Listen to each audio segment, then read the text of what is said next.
everyone, welcome back to another video. We're back on Door Kickers 2, once again using our 725th Viper Regiment. So similar to the last Door Kickers video, today we're using a few Project Ares mod. That's where this regiment comes from. And to really start off today's video, I want to thank everybody for the support for the last two videos. I had another Door Kickers video and a Once Human video. They've done both great. Thank you guys so much. Anyway, let's get into some map recon and see what we can do. Alright, so right away the briefing says some drone surveillance registered some suspicious movement. So I'm assuming this is the level and the apartment that we're noticing all this suspicious movement at. I only noticed about 2 or 3 things. Other than that, up here we have a gun laying on this bed, which means they're armed. It also means that whoever weapon this is isn't currently ready to fight. Over here on the balcony, I've noticed a few things. So first we have a flag here of, I'm assuming, some sort of foreign opposition. We have a chair looking off the balcony here with a beer, and then over here we have pretty much the exact same thing. What I can get from this is by these 2 chairs there are at least 2 people, possibly combatants, possibly civilians, that are not ready to fight, just chilling looking over this nasty balcony. You could argue they were in the middle of a meal because they have all this kitchenware out, especially at the table. Alright, looking at this, there are 4 different rooms I expect to have the most resistance. The first one's here. This looks like some sort of living area where they hang out during the daytime. Over here could be another one. I'm not sure what this is, but it looks like a nice lounging area. You have a couple chairs, a couple tables. The third is this kitchen, because kitchens usually have people. A lot of people like to snack and eat. And lastly, we have the balcony, just because it's an outside area and there's some chairs and stuff, so it seems like people are going to want to be sitting around. Also, while looking at that, I just noticed these weapon crates, which just shows that there are possibly more individuals than we initially prepared for. It looks like we took the elevator up into this locked corridor. Both options we have right off the bat are terrible, because there's a fatal funnel here and a fatal funnel here. Basically what that means is if anybody's in these rooms, all their guns are going to be pointed towards this door. We're going to take the brunt of all those bullets. Personally, I feel like this area is more secluded than up here, which means less guns are going to be pointing at us at a time, so I'm going to go with this route. Alright, so the plan is going to be to come around here and swing clockwise back into this door here and clear. While we're doing that, we're going to clear kind of these off rooms while everybody else holds security.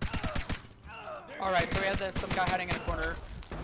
Alright, so that first plan failed, so I'm going to take advice from one of my favorite quotes, which is, if you don't like the door, breach the wall. I don't like either of these doors, so we're breaching this wall here. So I have no clue what just happened up here, but these guys just exploded. Alright, third attempt, not doing good so far. I did like going through this room, but it kind of left this guy out of security for too long, so we're going to take a risk and we're going to go for the door here. We're going to continue prying this off. So far we've only seen 1. If we can get away without using that smoke yet, that's perfect. So we're going to go as long as we can without. Right now this hallway's clear. We have 3 people. I am comfortable pushing in and getting these guys moving forward. Perfect. So we had 1 more guy push and he's now down. We have this room on the left which we need to clear. Luckily, because we have 3 people, 1 person can hold security while the other 2 clear this room. Alright, we have 2 people pushing from here. That was a few more than 2. Looks like Viper 1-1 caught a bullet, but he is only semi-injured, so he is okay to continue. Because of the contact we received from this left side, I'm going to throw a 9-bang in there to give us the advantage. Once that goes off, these 2 men are going to switch with 1-1 going forward. He's actually going to do cross coverage. 1-2 is going to take over this hallway since he is closer and does not have to cross any guns. And 1-3 is going to fill in his spot with more cross coverage. So because of that, I'm really happy we used that flashbang. We had 3 guys in here. 2 of them were affected by it. 1 was not. Luckily, 1-2 did not catch any bullets and take out all 3 targets. We had 1 guy push from up here, which because of our cross coverage from 1-1, he was able to be taken out. I'm going to continue pushing 1-3 up here until that corner on the right is cleared.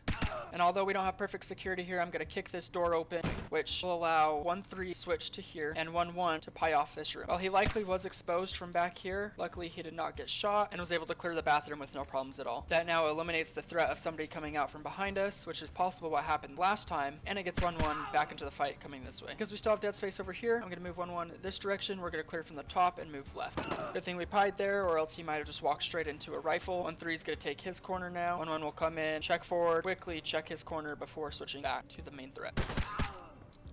Perfect, we had 2 targets, both eliminated by 1-3 here. Most of my men could use a reload, but with our current situation, they might just have to wait. On second thought, I feel comfortable because there's 2 men in here to have 1-1 reload. After he loads, he can now switch. 1-3 will take his place and then reload. Alright, I'm trying to move my men here as much as possible without exposing him to too many angles. Luckily, there was a suicide bomber there, but we did kill him. We also killed this rocket insurgent who was not paying enough attention. Right now, Viper 1-1 is looking at all possible threats, so he is not somebody we're going to have to worry about. It's dangerous, but really the best way for us to advance, I believe, is to get 1-1 outside where he can engage from the side, while 1-3 will be able to go this direction and engage from this side. That will effectively create our L, which for those of you who don't know, most dangerous shape in combat is the L. For example, this X right here will be your kill zone. Have people in this L look at this direction, so you have 2 sectors of fire over the kill zone. Because he is moving out there, he will be slightly exposed. We're going to have 1-3 somewhat take his place as he moves and hopefully provide him cover by fire. 1-3 got engaged from the bathroom back here, which we believed was clear, but it turns out it was not. Be safe, we're gonna throw a 9 bank. He's already put a few bullets in us.